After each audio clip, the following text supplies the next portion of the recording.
Hey guys, so Houdini 21 gives us this cool new feature for reordering multiparm blocks around. But as we'll see in a minute, you might run into some sneaky issues when you're trying to do that and you have channel references in these parameters. There's been this sort of long-standing issue when changing the multiparm block ordering, even in older versions of Houdini, um, where channel references can kind of start breaking. And now that we have this feature, I think it could maybe start happening a bit more often now. So I just wanted to show a couple ways of how you can manage that. So yeah, let's get started. Okay, so what I want to show here is how can we have a parameter inside of a multiparm instance that channel references a parameter or multiple parameters from within the same multiparm instance. In this case, each instance of a multiparm is created or removed when you press these plus and minus buttons at the top. And so in this case, I want to make sure that our voxel size here is always the product of particle separation times grid scale. And I want that to be true no matter how many of these I add, and I want it to be automatic every time I add one of these. I don't want to have to go in and set this channel reference each time I add a new parameter, multiparm instance. So if we hover over each one of these, we'll see that the multiparm instance index, which is the number at the end here, so 2, grid scale 2, and voxel size 2, we want to make sure that our voxel size in this case is always particle separation 2 times grid scale 2, and that when we create another one of these, that the third instance, the one with the index 3, is always particle separation 3 times grid scale 3. So how can we do that? There are a few different ways. So we have, if we pop over here to our demo, we have the same multiparm interface laid out, except I don't have any parameter expression on this guy yet. So over here, I have the exact same interface, but the voxel size parameter doesn't have any channel reference in it yet. So first we'll head over to the gear menu and go to edit parameter interface. And if we just take a quick look here, at the very top, we have a folder called sims, which is this guy up here. And the folder type is a multiparm block, which means every time we press the plus or plus button here, we're going to create another instance of these parameters in here. So this is just a simple folder called sim and then plus that multiparm index. And wherever you add this hash character into the parameter label or parameter name, that'll get replaced by the actual multiparm instance index. So even the parameter name will change so that instead of being psep hash, it's now psep2, psep3, and so on. And so how can we create that default channel reference if we don't actually have a number yet? Well, we can do the exact same thing here in the channels tab. We can come here and we can just use that same hash token. So instead of saying like ch psep1 times ch grid scale 1, we can't really do this because that's going to set that default for every parameter here. So let's just watch what happens if I do that. You won't be able to see the default just yet unless yeah, sometimes it's a little tricky. You got to jog the parameter around. You can do that, or I can just clear out the multiparm here and add a couple more. If I hard code the number in there, we'll see that it's just adding that exactly to every single parameter here, which is not really what we want, because when I start changing this guy, the voxel size for all of these parameters change and nothing happens when I change those. So obviously hard coding it, that's no good. We can't do that. So what can we do? We can replace those ones with that little hash character. So if I change it to that instead and I press apply and add a couple more of these guys, we can see that instead of leaving that hash character in the expression, Houdini goes through and sets the default value for these parameters to have that multiparm instance index that it was created with be the default value for this parameter here. So here psep2 times grid scale 2, and here psep3 times grid scale 3. So if I start changing the parameters for each one of these guys, now we can see that it behaves exactly as we want. So that's pretty cool that we can set that up. And, you know, in a lot of cases, that could be good enough, maybe. But let's just see what happens and where this starts to break down a little bit. So let me make these a little bit easier numbers to read. So let's make this particle separation 1. This one can be 2, and this one can be 10. So we expect that this voxel size is 2, this voxel size is 4, and this voxel size is 20. So what happens if someone comes in here and they want to start reordering these guys around? So let's say we want to bring sim 3 up to the very first position, sim 1. Well, now if we take a look here, we have our particle separation set to 10 and our grid scale set to 2, and our multiparm index has changed, so it is psep 1 and grid scale 1 and voxel size 1 now, but 10 times 2 is definitely not 4. And so everything's kind of gotten out of a little bit out of whack now, right? So why is that? Well, if we go here to our voxel size parameter and we click it to show the expression, that didn't actually update. It kept the original like psep3 and grid scale 3 expression when we reordered it. So now this isn't really showing anything that we want. And in fact, when we change these parameters now, we're updating the value for sim2 because this one is still hard-coded to psep1 times grid scale 1, and down here this one's hard-coded to psep2 times grid scale 2. So we've kind of gotten ourselves into a little bit of a mess by reordering. And so what we could do is we could come through here and we could say revert to defaults, and then this one revert to defaults, and this one revert to defaults, and now we're back to where we were. So what did I have that at, like 10 times 2 or something? So now we're back to normal, but that's pretty unreasonable to have to ask the user to go through and revert to default on all of these guys, especially, I mean, we could have tons of these, right? So this isn't really a great option for us if we want this to be really flexible. So we need to come up with something a little bit different. We need to determine what our current multiparm instance index is for the parameter that we're adding the channel expression to. So if we look at the name, in this case, the multiparm instance index is tacked on to the end there. So for this particular parameter, it's voxel size 2, the index is 2. So we just need to have something to where we can add that 2 to the end here sort of dynamically. And we can do that with Hscript. We need to figure out what the current parameter name is. And as far as I know, there's no like opname function for parameters. And then we also need to be able to like extract the digits from that. So luckily we have two things at our disposal. We have $ch and opdigits. So what is $ch? First, let's just see what that is. I'm going to add a string parameter here just as a quick test for this, and I'll call it cool parameter, and I'll just add it here. So if I were to come here and type $ch and middle click, $ch evaluates to the name of the parameter. That's pretty useful for us right now. So in this case, it's cool parameter 1. What happens if we do it down here? $ch, evaluate that, cool parameter 2. All right, so that's about half of what we need. So now the next step is how can we isolate just the digits out of this guy? So if we wanted to do that, we have this handy Hscript function called opdigits.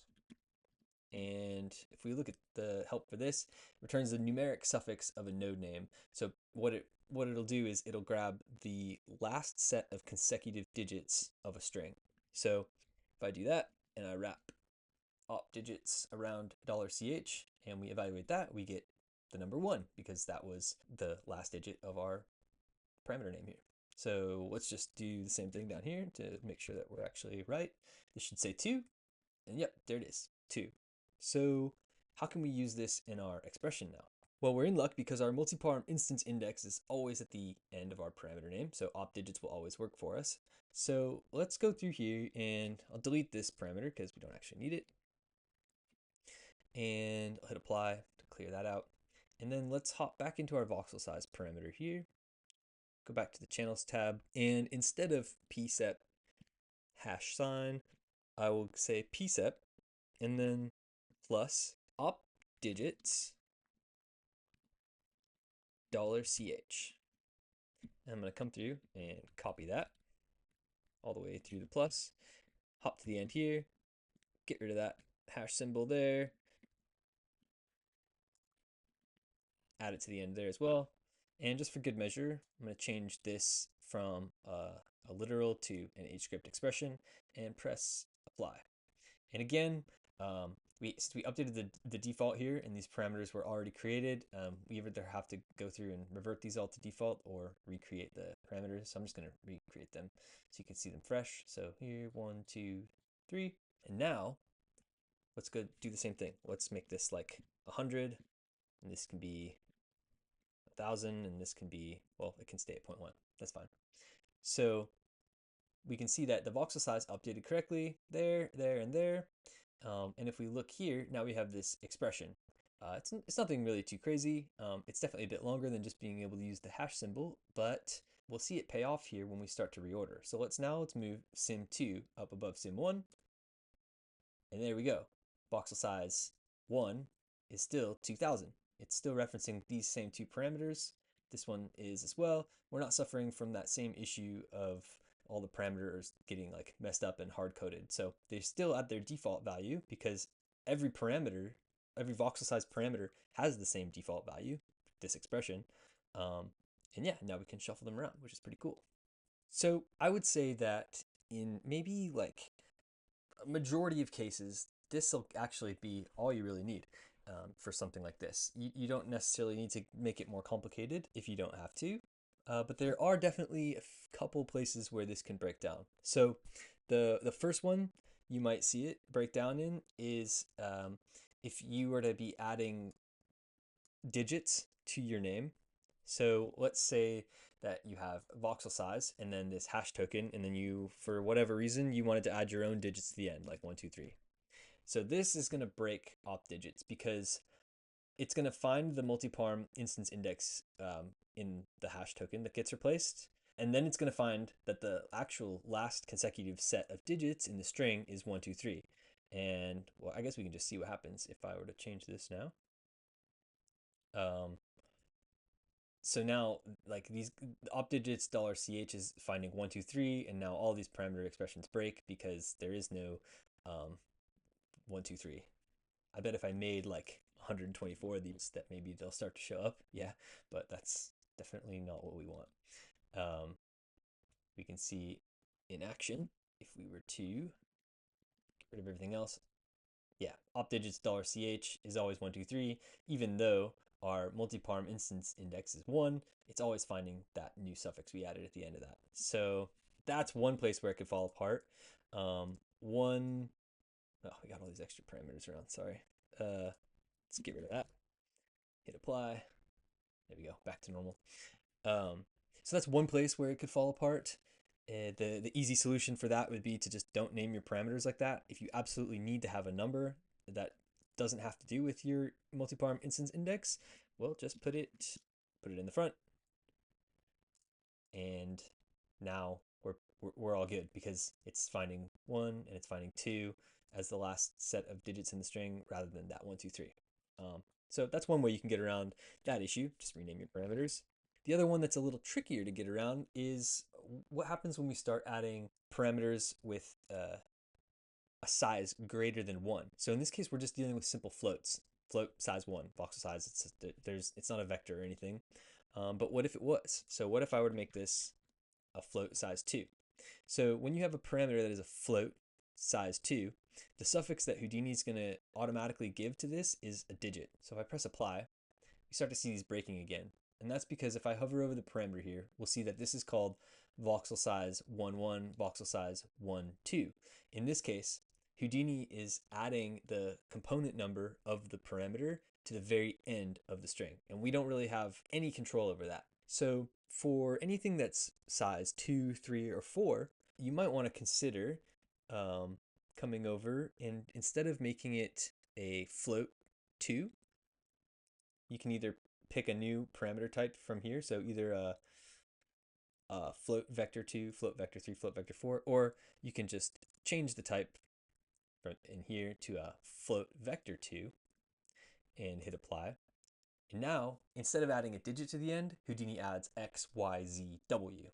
And so even though our digit is inside of our string here now, it's in the middle, it's not at the end, opdigits still goes in and finds it, and everything's all good. And so the other place this opdigits $ch trick will definitely break down is when you start to nest these multiparm blocks together. So to show that, I'm going to hop into another example with a different UI with a couple more multiparms in it. Okay, cool. So for this example, we have a nested multiparm. So we have this first multiparm up here called sequences, and each sequence gets a name, as well as another multiparm block full of shots with different shot numbers. And in this example, I want to make sure that the shot name is always going to be the sequence name underscore shot name. But as we'll see, our opdigits $ch trick isn't really going to work here due to the way that Houdini names these nested multiparms. So under here, what we'll see is that this shot name is called shot name 1 underscore 1. If I were to add another sequence here, this shot name is called shot name 2 underscore 1 because this is the second instance of the sequence and the first instance of this shot. So if I added a couple more here, we see that this one is shot number 2 underscore 5. So our opdigits trick isn't going to work here. It's going to fail. It's always only going to find that number 5 in this case. We could use the original method where we have the hash character and we can just say hash underscore hash, but we're going to fall into that same trap where if we start trying to shuffle these multiparms around, they're going to get out of order and all of our parameter expressions are going to be kind of useless at that point. So in this case, we do need to hop into some Python. I like to wait until I absolutely have to use Python just because if there's an easier way of doing something, we should probably do that rather than trying to hit it with a hammer first. But in this case, Python is the easiest way to get around this issue. So what I have here is that same interface that we just saw, but without any channel expressions in it and just default start from scratch. So if we come up here again and click Edit Parameter Interface from the Gear menu, let's just take a quick look at how the parameter interface is laid out. So like I was saying earlier, we have this folder at the top called Sequences, which is a multiparm block list. And then we have another section here called Shots, which is a multiparm block list inside of that multiparm block. And then inside of that, we have a few parameters here.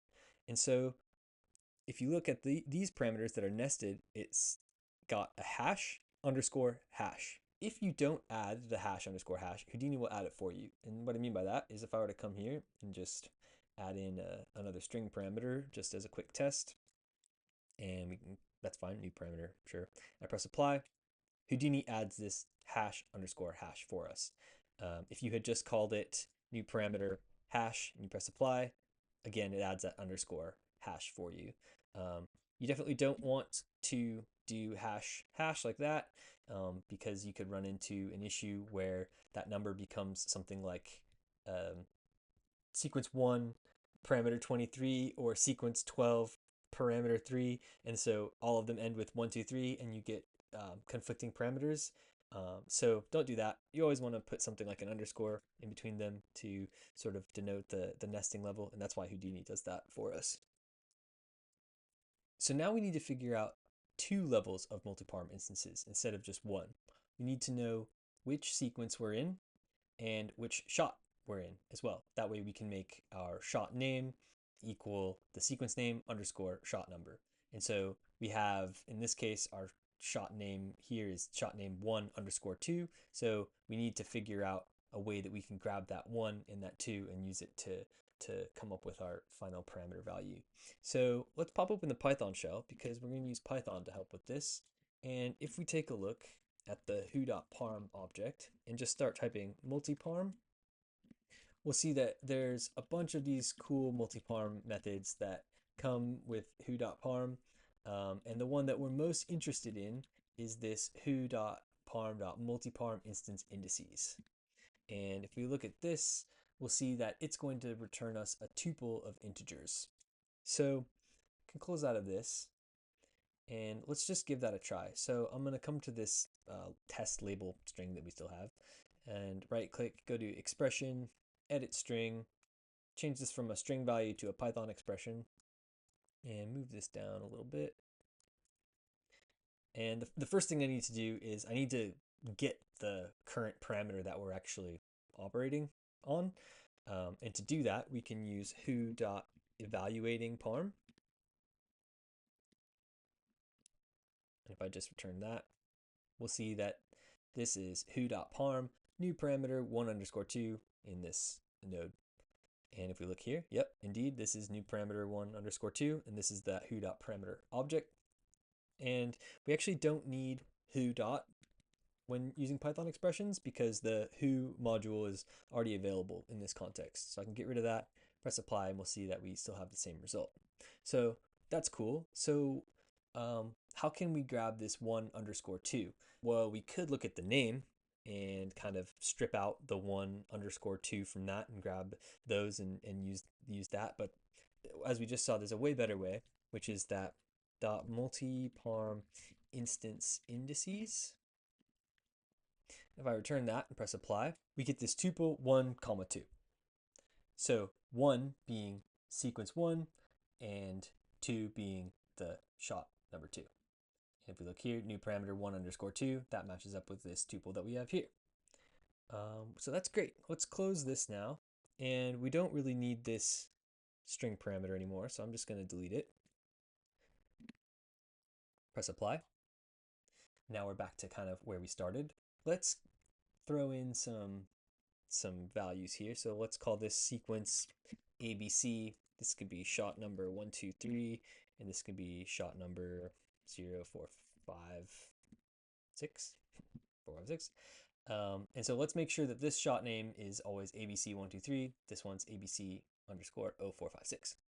I like to do the dev for these default parameters or default values in the parameter itself, and then we'll copy and paste it over into the parameter interface editor in a second. So again, I'm just going to right click, go to expression, edit string, change this to Python. And the first thing we'll do is let's grab that tuple with our 2 indices in it. So I'm going to store these in 2 variables. So I'll say I and j.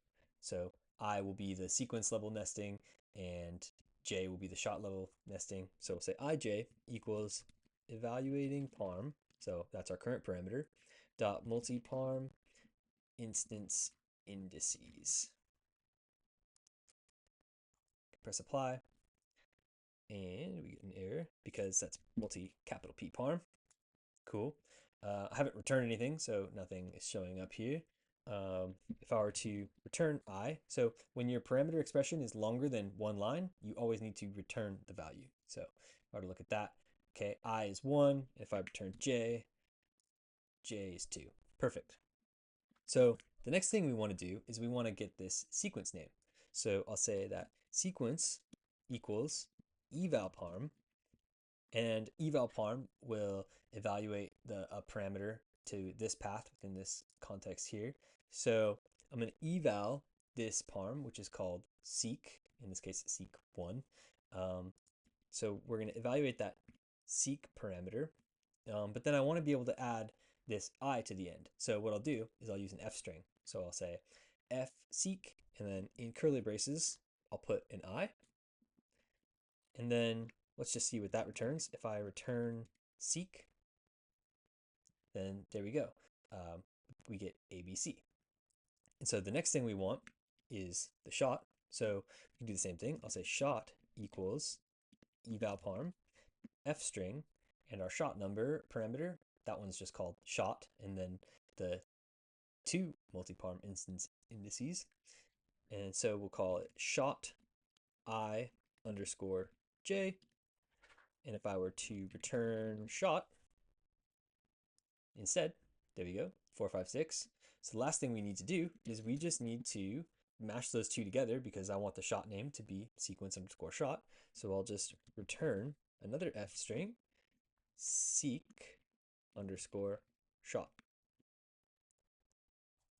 And there we go. Now this is ABC0456. If I wanted to test it on our other parameter here, I can copy the parameter and I can say paste expressions and channels. And there, that one's ABC123. Cool. But as we see, if we start adding more of these, they don't get that parameter expression in there. So what we can do is we can just click here to show the expression again, and I'll Control A, Control C. I'll hop down here into our shot name parameter in our parameter interface editor. I'll go over to the channels section and make sure to change this from literal to Python. It's very important, otherwise it's not actually going to work.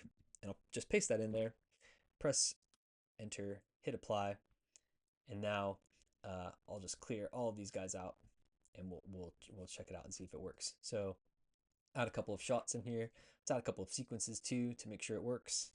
Actually, don't need this interface editor up anymore, so I can get rid of that. So I'll say this one will be called test. This shot number will be 1, 2, 3, and then this one can be 4, 5, 6, and this one can be 7, 8, 9. And then does it work with multiple nestings? Let's see. This can be a cooler test. And shot number 2, 2, 2. And there we go. So this seems like it's working. And if I were to come here and start shuffling these around for whatever reason, maybe I always want to see 7, 8, 9 at the top because it's the most important to me. I can shove this up here at the top, and all of our parameters are still working pretty well. We can't move a nested multiparm into another multiparm up there, so that won't work. But if we did try to move cooler test up above, we can see that all of our stuff still is hooked up as we like it. Cool, so that's a few ways that you can set default channel expressions on multiparm parameters to reference other parameters within the same multiparm instance. We saw how to use the hash token, which doesn't really survive reordering very well. We saw how to use Hscript using the opdigits and $ch variable to get something that does survive reordering. But for those cases where you really need to know exactly what the indexes are, like you would with a nested multiparm scenario, we saw how you can use Python to do that. So if you want, you can check out the blog post that covers all of this stuff in a little bit more detail, and it also comes along with this demo hip file, so you can kind of explore that. I hope you found that useful, and I'll see you next time. Thanks.